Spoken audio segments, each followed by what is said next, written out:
Hi friends, welcome to நதி Rewa life styles. எப்படி பாலக் பூரி செய்யணும்னு பார்க்கலாம். பாலக்கை எடுத்து பாயில் பண்ணி வச்சிருக்கேன். இதை நம்ம இப்போ மிக்சியில் கிரைண்ட் பண்ணிக்கலாம். பாலக் பூரி செய்யறதுக்கு ஃபர்ஸ்ட் பாலக்கை க்ளீன் பண்ணிட்டு ஒரு பவுலில் போட்டு பாயில் பண்ணி வச்சிருக்கேன். பாருங்க, பாயில் ஆயிடுச்சு. இப்போ இதை நம்ம இப்போ மிக்சியில் ஆட் பண்ணிக்கலாம். ஒரு கிரீன் சில்லி வச்சிருக்கேன், ஒரு துண்டு இஞ்சி வச்சிருக்கேன். இதையும் நம்ம மிக்சியில் போட்டு அரைச்சிக்கலாம். காரத்துக்கு ஏற்ற மாதிரி இன்னும் கொஞ்சம் உங்களுக்கு காரம் வேணும்னா இன்னொரு பச்சை மிளகாய் போட்டுக்கோங்க.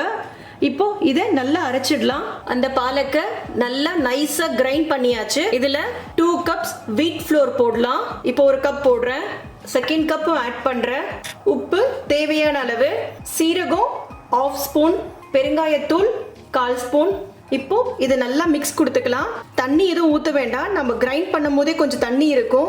பத்தலைனா ஸ்பூன் ஊற்றிக்கோங்க. 20 மினிட்ஸ் ஆயிடுச்சு. மாவு நல்லா ஊறிட்டு இருக்கும். இப்போ நம்ம பூரி சுட ஆரம்பிச்சிடலாம். இது ஒரு குட்டி குட்டி பாலா ஃபர்ஸ்ட் மேக் பண்ணி வச்சுக்கலாம். பூரி சுடுறதுக்கு ஈஸியா இருக்கும். லைட்டா ஃப்ளோரை ஸ்ப்ரெட் பண்ணிட்டு நம்ம உருட்டி வச்சிருந்த மாவை ஆட் பண்ணிக்கலாம். இந்த அளவுக்கு திரட்டிக்கோங்க.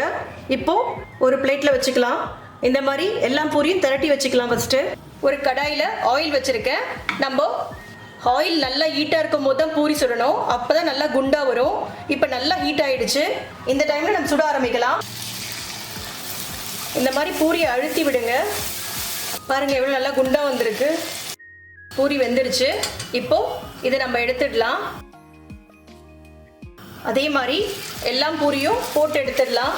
நம்மளுடைய பாலக் பூரி ரெடி ஆயிடுச்சு. பார்க்கவே ரொம்ப நல்லா இருக்கு. இதுக்கு ஆலு மட்டர் நல்ல காம்பினேஷன். இந்த ஆலு மட்டர் ரெசிபி வீடியோவை டிஸ்கிரிப்ஷன் பாக்ஸ்ல லிங்க் கொடுத்துருக்கோம், பாருங்க. இதை நீங்களும் வீட்டில் ட்ரை பண்ணி பாருங்க. உங்களுக்கு பிடிச்சிருந்தா லைக் பண்ணுங்க, ஷேர் பண்ணுங்க, சப்ஸ்கிரைப் பண்ணுங்க. தேங்க்யூ.